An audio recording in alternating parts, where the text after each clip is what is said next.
Aloha, everybody, and welcome to the Daily AI Show interview series. Today, I'm here with Michelle and Faizan of Roll.ai. Thank you both for joining me today. So let's talk about Roll.ai. I'd like to start by learning a little bit about each of you. I'll go first. Faizan, co-founder CEO at Roll. Prior to this, VP product at Box for a few years, and have done a few startups before. Have always been close to images and videos. Put myself through college by being your local Adobe person who will make your website, your logo, edit your videos. Adobe invested in one of my startups in the 2006, 2007 timeframe. So I got to see the world quite a bit from kind of their perspective. So yeah, and with that, I'll hand off to Michelle. Thanks, Jinmi, for having us. We're so excited to be here. So Thank you. my name is Michelle. I'm on the founding team at Roll. And prior to this, I was a director of product at Box, where I led our partnerships product management team. So that was the team that worked pretty closely with a bunch of other, big SaaS partners like Google, Microsoft, Slack, Salesforce, all the big companies. And we actually worked to build like super, super deep, multi-year, multi-application integrations between, Box as a file system and content layer to their application suites. So that was really great. I worked there for about 5 years, and previous to that, worked at a couple other startups, business school, all of those things. And and recently joined Faizan and team to build this really cool video tech startup that we're excited to talk about today. Awesome. That sounds great. So why don't you give our audience a little overview of what is Roll.ai? So I'm happy to take that one. So Roll is an AI-powered platform that lets you create studio quality videos with just your phone. And so what that means is that, a lot of people these days don't realize that iPhones have cameras that are pretty much, if not equivalent to DSLRs these days, but it's just a matter about writing the right software to actually capture it in the right way. And so we have an app that you can download on the App Store. It's available today. And what you do is you just join a roll call, just like any other, platform like Google Meet, Zoom, it's just our own software. And then you can actually produce really amazing quality remote video interviews just using our app. And then what we do is we combine iPhone sensors with really powerful AI models in the cloud, where we then, after each recording, we upload everything automatically to the cloud. And then we apply, the latest and greatest in terms of different computer vision algorithms to then actually boost the quality. And then we also do a bunch of metadata on the capture side to then really streamline the post-production process. So we create an automatic auto edit for you, so professionally edited version of your interview that is ready within 15 minutes of shooting, actually regardless of your video duration. That's awesome. Yeah. So you're saying better quality than anything that you're pretty much using now, and you have an auto editor to cut all of that together for you. Yeah, exactly. That sounds great to me. So who is Roll for? Who's your audience? How would you describe your audience? Great question. So, really, it's a pretty versatile tool, and, our mission is really around democratizing video production. We know that super high video production requires just a lot of work these days. So, it hasn't changed in years, right? And so, Faizan can say more about, his passion projects, before Roll and sort of the genesis of how this all came about. But, if you want to create a really, really good looking video, it can cost like thousands of dollars and just a lot of, just hiring crews, studios, all these things where, you'd have to, for each interviewee, you'd have to send a local crew. If you want to use DSLRs, have multi-cameras, you'd have to have, multiple pieces of equipment, have multiple, things of video, audio, hire a professional editor to actually cut all of that together. And it would take days, to get to actually your very first cut, and then that entire, post-production process. And so what we were trying to do is just like modernize all of that, bring it up into the cloud, inject some AI to automate all of that, So really, our product is for anyone who wants to create really high quality production videos. And so, that might fall under corporate marketing teams who are looking to create, really great executive interviews, fireside chats, customer testimonials. Webinars is also a very popular use case, or virtual conferences, really anywhere where you would need to create remote videos of people who are being interviewed or talking. So right now, the use case we're focusing on is actually what we call talking head videos or remote videos of people. And so, we've really supercharged our app to make sure that we're capturing people and faces in the best way possible. So Gotcha. Okay, that sounds great. So want to go a little more into what your motivations for starting Roll was. What's your mission or goal, your overall mission for Roll? Yeah, I'll take that and I'll add something to what Michelle described before, which is sometimes it helps to know who it is not for. So basically, Mm. if we're not for a typical independent solo creator who's just filming herself. So if you're like a Mm-hmm. TikTok, Instagram user, and you're like, I'm just doing a talking head video of just me, Mm. maybe we don't add as much value. As soon as you have remote production, as soon as you have two people in different scenarios, or what you see in businesses, like all the scenarios that Michelle described, where it's like a marketing person needs a customer testimonial and is talking to the CEO of their customer company, right? And now there's a remote production element to it. So anywhere where remote production is happening, I think that's where we really, really excel. And especially in businesses where sometimes there's somebody whose role is just to assist with the production. So it could be just like this call where, all three of us are on camera, and a scenario that I had noticed at Box, and when, Michelle and I, sometimes they're at a Google conference recording for something for Slack. And what we noticed was that in businesses, there are a ton of people who have to be in the call who are actually not on camera, right? So it's a media team, it's legal, it's product Mm-hmm. marketing, it's somebody helping you produce. So we have a Right. specific mode for them where they show up in black and white, where the video is not ever recorded. So basically, anybody who is doing remote production, whether it's like a podcast kind of a scenario, or whether Mm-hmm. it's something where a business is recording somebody, and typically they would hire a production crew and send that to those different locations. Gotcha. So with that, and now getting to kind of sort of the other question. Right. So sorry, could you repeat the question? I think I forgot the question as Sure. I Sure. kind of Sure. sidestepped into this. So I wanted to dig deeper into your motivation for starting Roll. Oh I know yeah, you said you yeah, came yeah, from Box and Adobe, yeah. so I'm just wondering if that plays into why you wanted to create a tool like Roll. Yeah. So I think just personally as a hobbyist, I've been on this journey where I have a cupboard drawer full of multiple DSLRs. I was president of the photography club like 25 years ago in college, right? Right. And then I was very passionate about creative tools. So I was like a super user of Adobe Creative Tools, and eventually, Adobe invested. And then, they were kind enough that whenever I was here in the Bay Area at that time, I would actually work out of the Adobe headquarter, right? So that gave me a view into kind of how Adobe looks at the world in terms of creative tools. And then as things started to go more video, I Mhm. started to make videos of, whenever, there's like a concert, somebody's birthday, but mostly it was like, some event happening that's maybe, culturally like South Asian. And I would show up there with like two DSLRs and show it.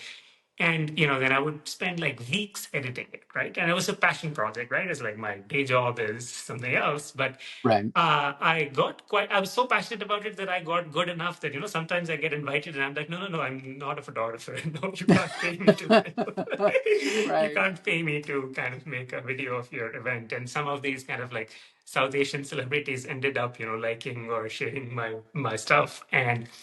But in that, the biggest pain was editing, right? It's like you go to an event and people are like, your friends are like, hey, you were there with the camera. Like, but when is your video coming out? You're like, oh, it's going to be 2 months. Like, I have a full time job. I can maybe, edit for Right.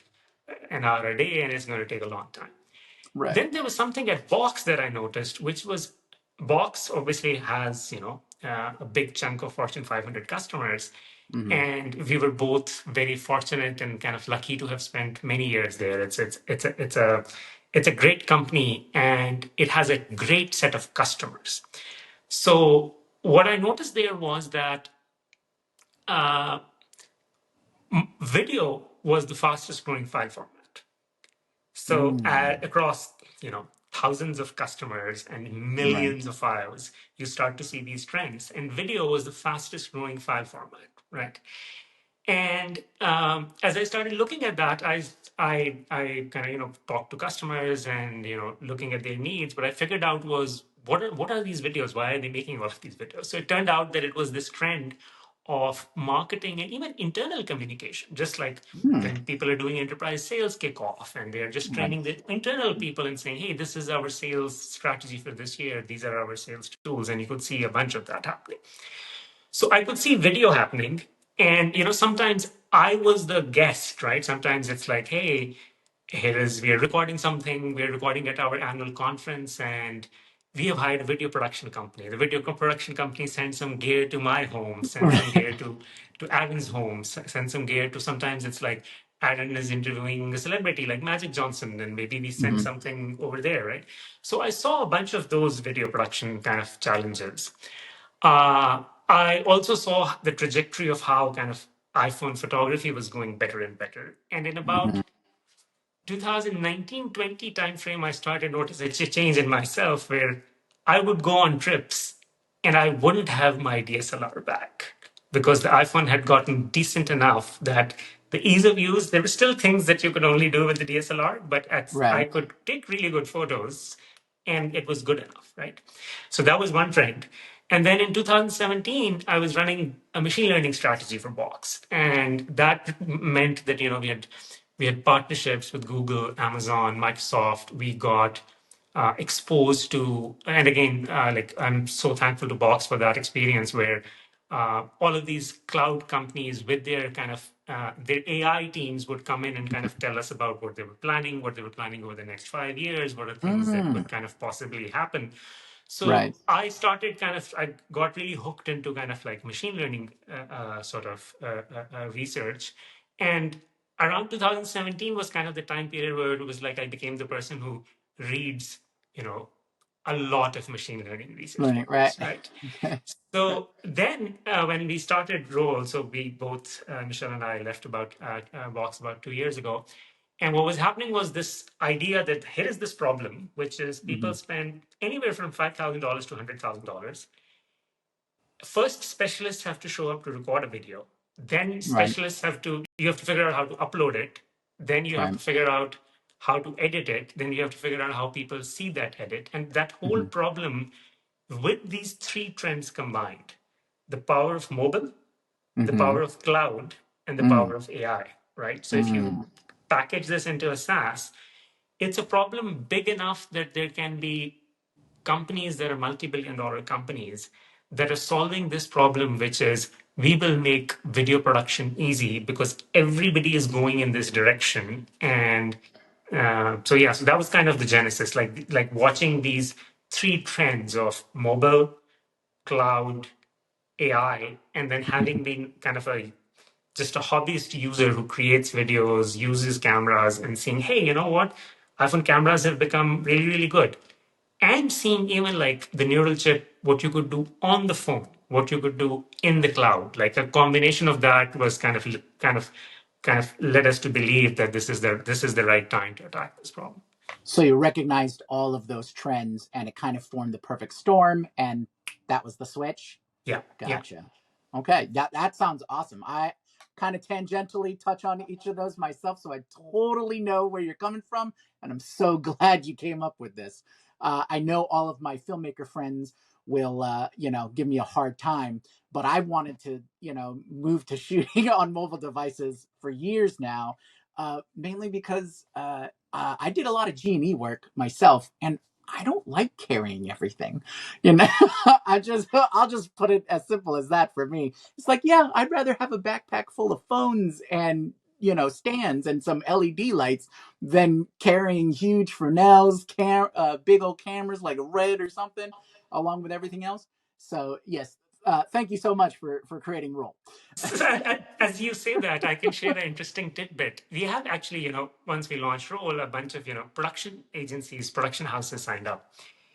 And while interviewing them, even before we launched, we were kind of for research, we were talking to these folks. And one thing interesting that we learned was, there are these remote production scenarios where it's, talking head video, something you might do in a Zoom or Meet or a WebEx meeting. But there are other times when you're just like creating an ad, right? So Hmm. you're thinking that I'm paying a lot of money and it's going to be a Red or an RE camera.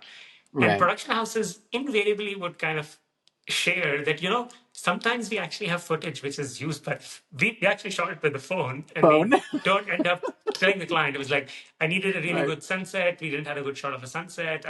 I'm in San Diego. I just went to the beach. I used the phone and like, they loved the footage. They loved the footage. Right. They didn't even know it was our phone and they loved it. Nice. Nice. Okay. That's awesome. Okay. So thank you for laying it out there for us.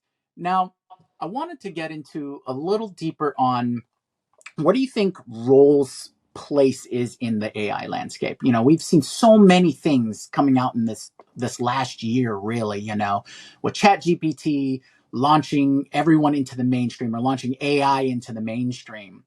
So first of all, what would you say is the landscape look now, and where do you think roles places in that? Right. So I think I'll first talk about the landscape, right? So yeah, the advances in AI and machine learning are some of the biggest jumps that I have seen in my career, right? Mm, And the last three big ones, which are kind of which were the kind of era defining ones, were a shift to the cloud mm-hmm. and the iPhone, right? Mm, And just internet before that, right? There were like, right. it's just changes. Many multi-billion-dollar companies are produced.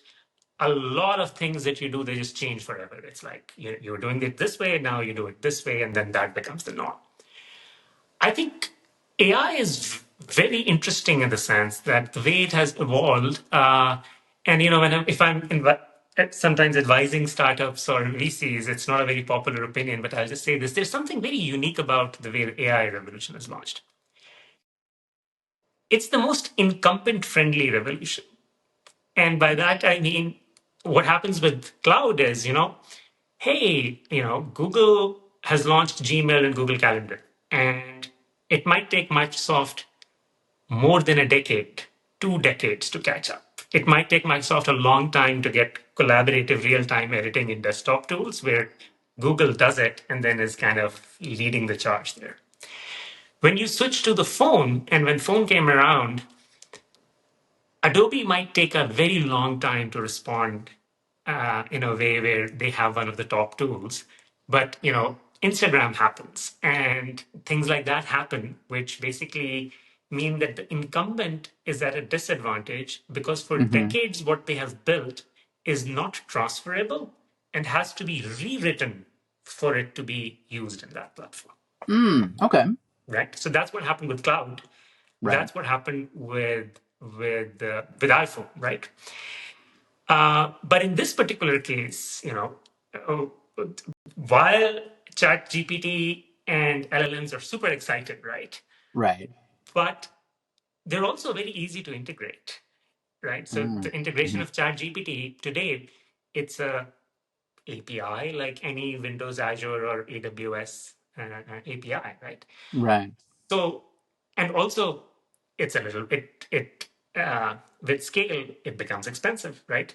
Mm-hmm. So what's happened is that you see it integrated into the Microsoft Office suite. You Right. see Bard and Google's AI integrated into the whole G suite, and it Right. happened so quickly that it's not like there was room for a startup to come in and say, "Oh, here is a new way of doing docs or presentations that's going to make a big dent on the incumbent." Right? Right. Right. Right. Because the incumbents had the data, the Mm-hmm. incumbents had the money, and the Right. incumbents could use APIs. So it basically happened in a way where so and the reason I say that is because I worry about a lot of startup founders or VCs going into categories where they think that AI will. It's you have to be very strategic in terms of figuring out what is it that AI is adding and why do you believe that it's something that's it can't be, it has to have like a like a bunch of other good strategic reasons for why you will succeed and why you will replace a workflow that is similar to how startups have always thought about. And the fact that there is no easy win. It's not like, oh, you do AI and then you're like, oh, because I'm using AI, I will beat the competition. It's not like that. It's Right, still right, building a company is going to be the same slog of finding 3,000 problems and solving them to the point that your customers right. love you. So Constantly putting I'll out just say that fires. for Yeah, some like the general context, right? Now, if you right. look at the video space, so what we looked at was, which was also one of the strategy reasons where I was like, whatever I'm building, if I can imagine it as an API by Microsoft, Google, or AWS Cloud, Mm-hmm. then it's not a company. Oh, okay. Okay. Right. So if one day it's a platform API, if it's an API that one of the cloud vendors provide and people can use it and integrate with it. So it has to be because you're solving a broad problem and you're breaking workflow advantages, right? So in our case, there's an iPhone app, there's cloud, there's mobile, and the problems that you're solving are the cost of learning this production gear or hiring experts who come with this production gear. So once Mm-hmm. when you're shooting, you're basically just using a phone, which is what everybody is comfortable with, right? Right. Or using an iPad, or eventually, someday using an Android. Like these devices will just become so comfortable with. Right. Then the second piece is that using the camera sensor in ways where we can do things and complement them in the cloud. So, for example, in the case of Roll, um, we segment in the cloud and we bokeh in the cloud, right? That Mm-hmm. basically just means like whatever we saw with LLMs, where the idea is that there's a what if compared to the model that Google Home or Siri has, what if you just had a really large model and a logical problem 15 years ago would have been, oh, but that can't live in the phone. And people are like, forget about that. Let's just make a large model and maybe there are benefits to it, right? So they have a large model and it's in the cloud. In our case, what we're doing is we have some computer vision models which are in the Mm-hmm. cloud and they're bigger than what can live on the phone, right? So Right. we take the footage and when we're enhancing it, we're doing it in the cloud. And on the device itself, we're not wasting your CPU or GPU. We're basically using it to the max to capture the best pixels that we can. That is Mm-hmm. then handed off to the cloud to kind of enhance it, right? Or, for example, when we do this thing where it's like, if you look at a typical video production budget, right? What is it? Is it a single camera? Is it multicam? If it's multicam, you'll need two tripods, two cameras, maybe two people. Then it's like, hey, do you need a slider? Do you need a jib? Mm-hmm. Do you need a Right. crane? Right? Those are the Right. things that end up being video production costs. So what we did was we basically said, oh, for these kinds of things, I think there's a lot of expensive gear and expensive expertise that is not accessible to a lot of people. Or even if you can afford it, you just don't have like a typical, let's take one of these Google, Amazon, Microsoft examples. Like sometimes they release hundreds of customer testimonials or hundreds of videos on the day of their biggest event in the year, right? So that's a lot of work behind the scenes. It's like going to all your product marketing people, asking them to find customer testimonials, then doing the project management piece of which production agency to hire, in which city, who shows up, when does the customer agree, when can you schedule it, right? So all of that goes away with Roll.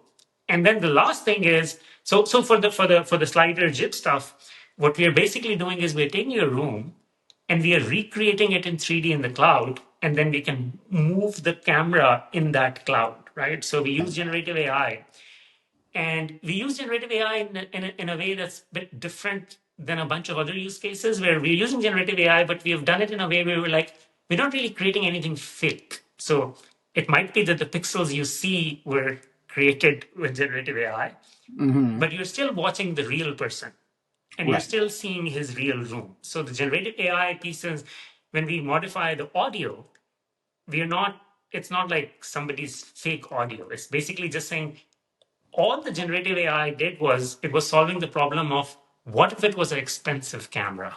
What if it was an expert photographer, cinematographer? What if it was a better microphone? So the generative AI is being used to generate things that simulate better hardware and expertise, but not fake content. Right. Right. This, okay. So what jumps out at me is you've used this term enhance. Um, Now, I know it's a common thing to see in shows where people, you've really created a system where you can load your video. It's in the cloud. You have applied AI enhancements to it. So, are we going to see, a few months down the line where Roll will allow you to shoot your video, and then when someone over your shoulder says zoom in and enhance, Roll's going to take over that for us?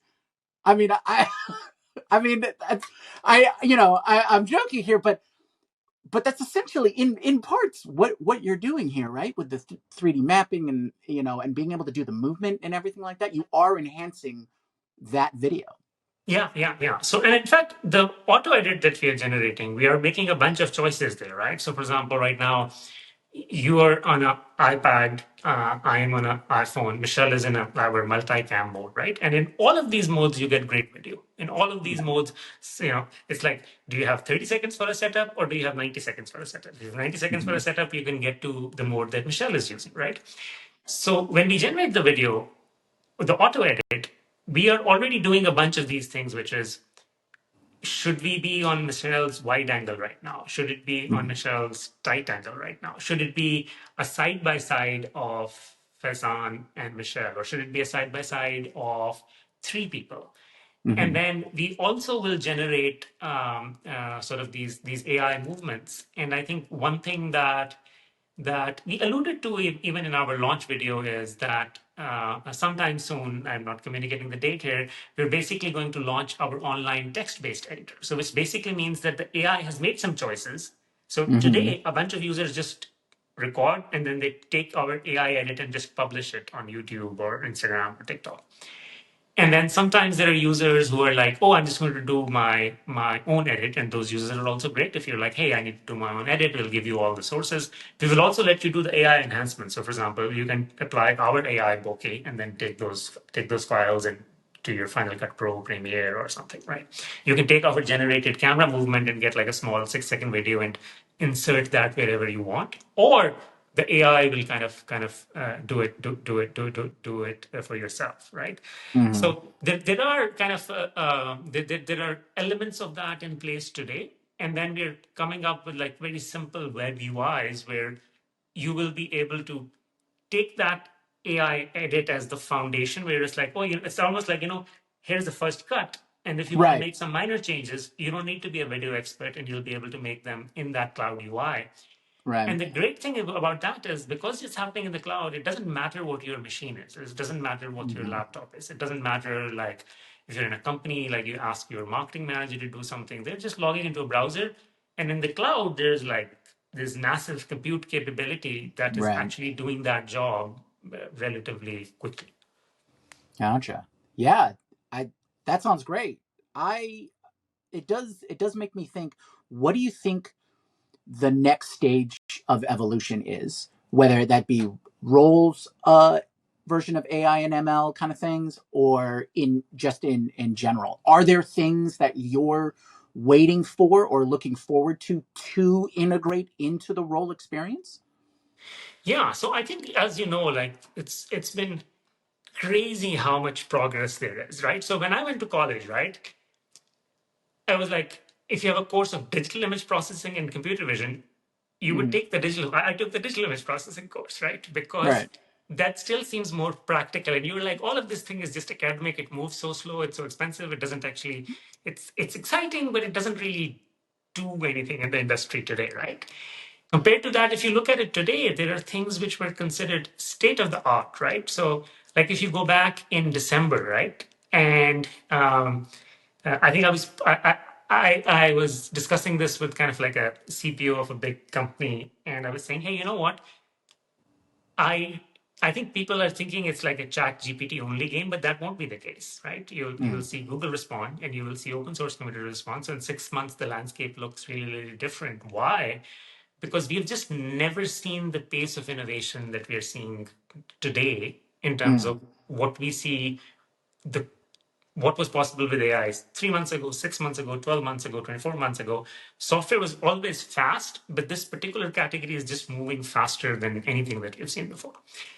And then I think what it splits down is into different specialized use cases, which I think is the biggest thing, which is, I think for the next few years, especially in media, you're going to see very specialized use cases. And Adobe has done a great job of it, right? So if you look at the things that they've done where they've very strategically, very thoughtfully added features into Photoshop, they've kind of done things where it's like, oh, you were doing this person was doing this, he was just using 7 tools in 2 hours, and now they can do it in 2 minutes, right? Mm-hmm. So for video, it's very interesting, right? Because there are there are these there are these 2 or 3 areas. One area, for example, is like what we see with Stable Diffusion, what we see with DALI 3, DALI 2, Midjourney, where it's like I'm giving you a text description and I want you to create an image. I think that's just like creativity there is just like amazing. I actually was at a friend's place and he mentioned that his son has been kind of using Midjourney. So I went and I sat with him in his room, and like the stuff that he showed me, it was like he had created the quality of the work that he could create, because he's now been kind of doing it for 2 years, was just mind-blowing, just amazing, right? Mm-hmm. But I think in video, what has happened is you do a text description, you get like a 6-7 second kind of a clip, right? And then you can combine it, and the longest you see is like 30 seconds, 60 seconds. And the Right. reason is it takes a lot of time. Mm-hmm. It's very, very expensive, right? Mm-hmm. And that's one category where you're like, from text descriptions, create something out of thin air, right?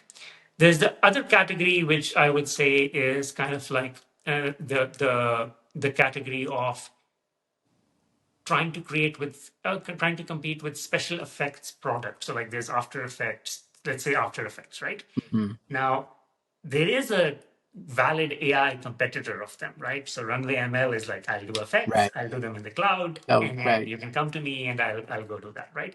So this is an example of like where there is an incumbent, the incumbent can try and move, but actually Runway ML didn't start like after the AI hype. They've been around for some A little time, but they've while. been Yeah. executing really well, right?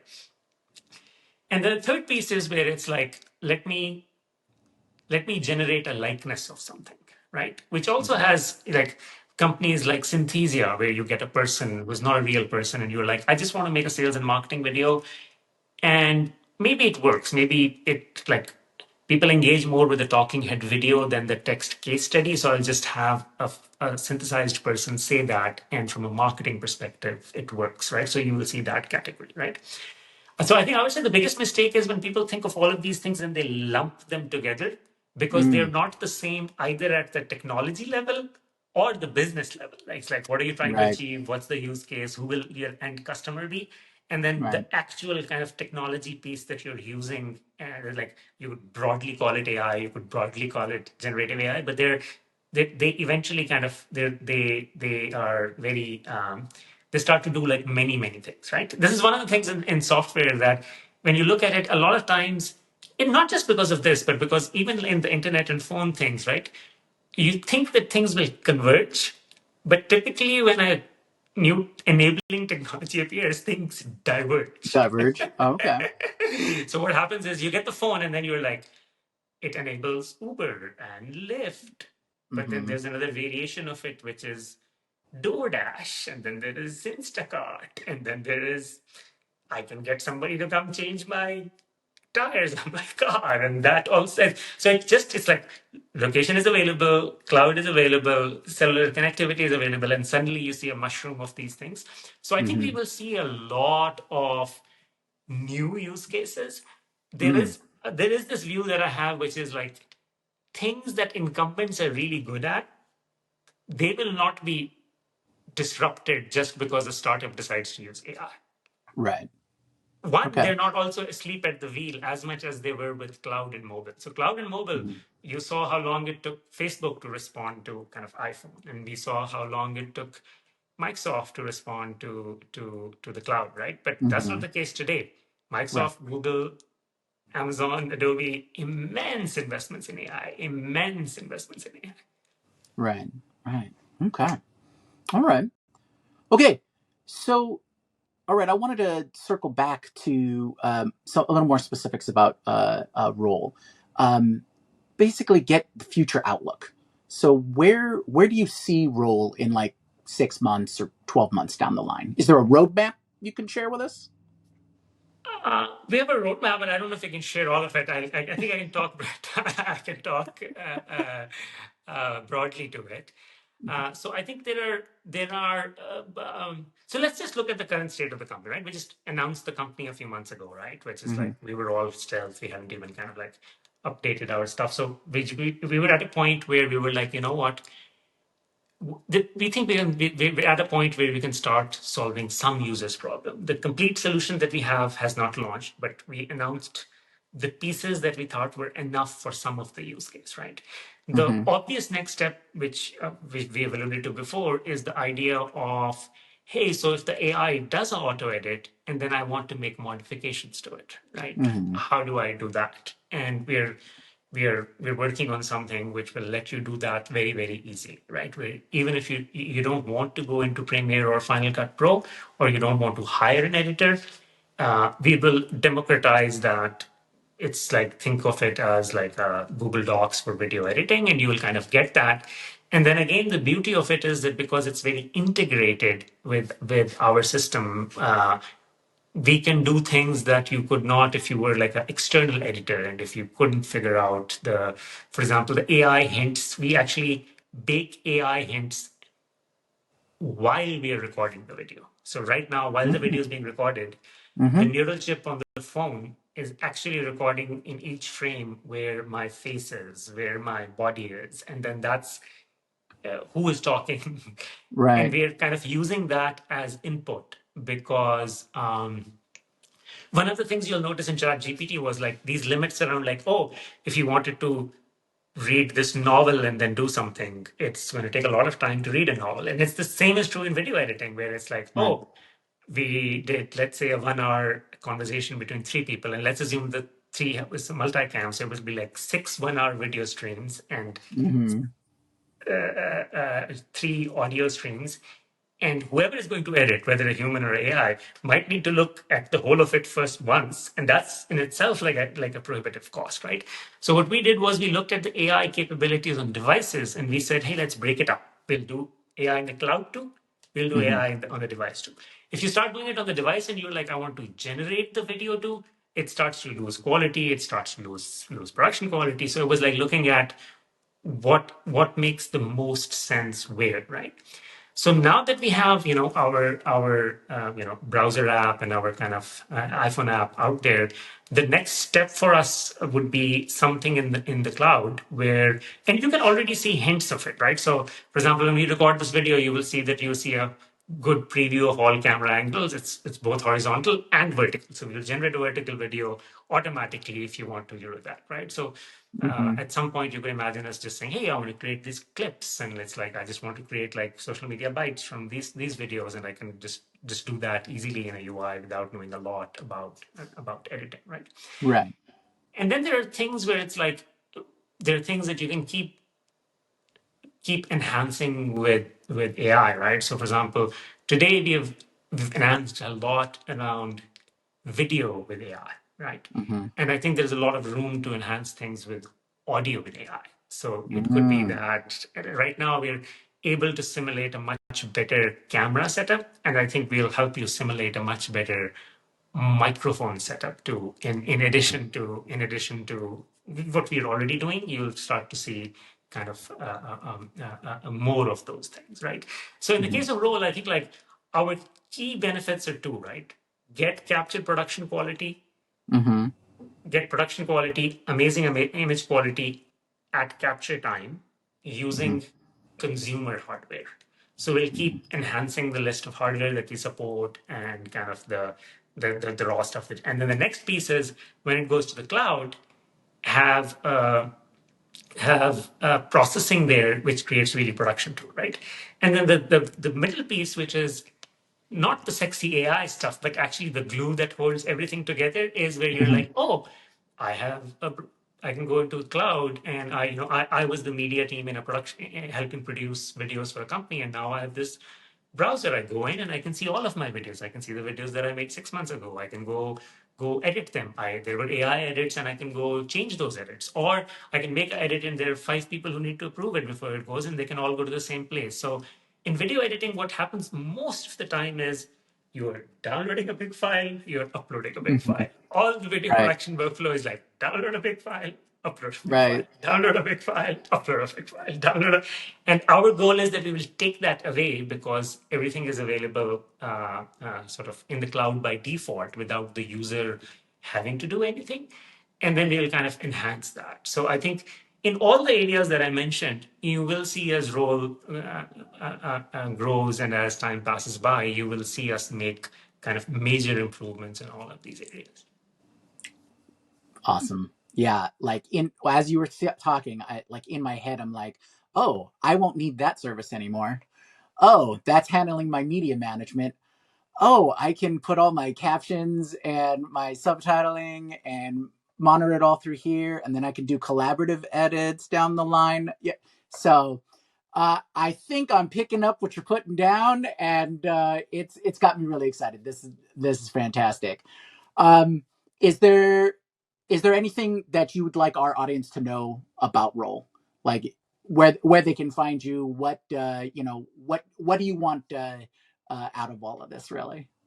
So I would say for the audience, what I would say is two things, right? So I think when we initially what we've put out so far, um, initially we thought that we would have video production agencies sign up who were making videos for other people, right? Mm. But and there was obviously some debate internally too, and I think this perspective has proven wrong in the sense that a lot of people have signed up that are just self-serve users that are just like, no, no, I am the person sitting in the browser producing and the other person that I'm producing is also me, right? So I Right, just right. it's not like there are these different kind of roles and companies, right?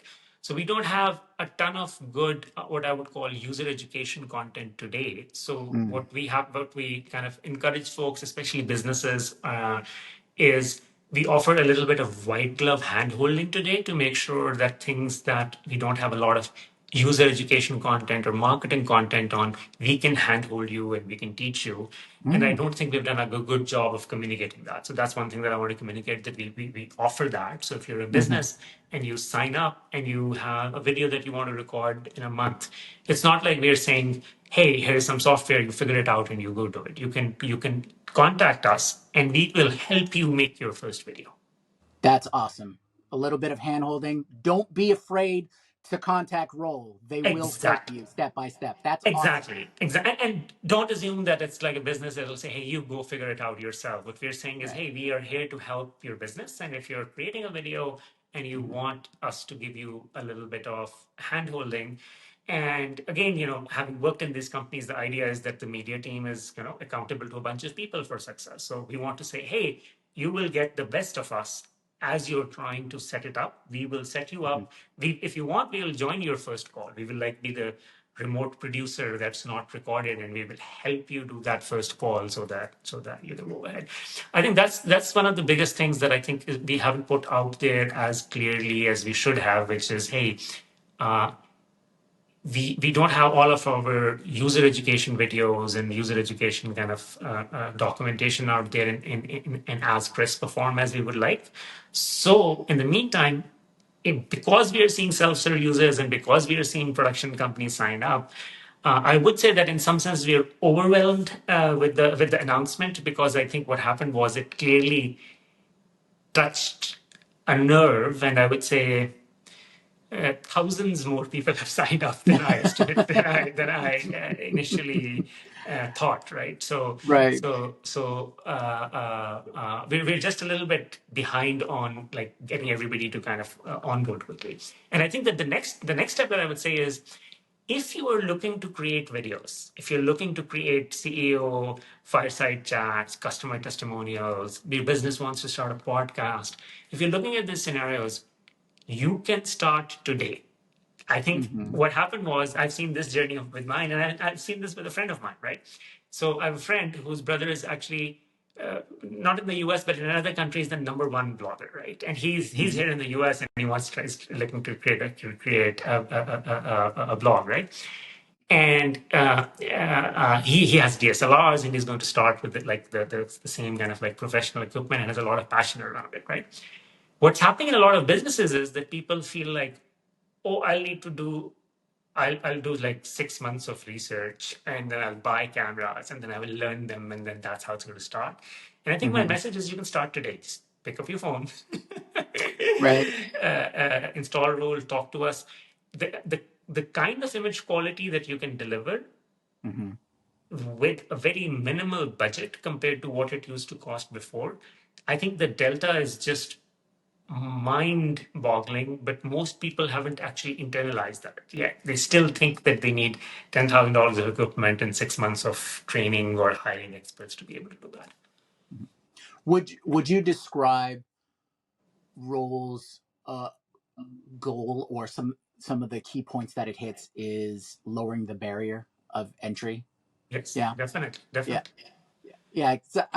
That's kind of how I see it. Is the DSLR was pretty much a huge huge lowering of the barrier of entry for people to get into it, because before, film cameras and big digital cameras, reds and all that kind of stuff, they cost tens of thousands of dollars.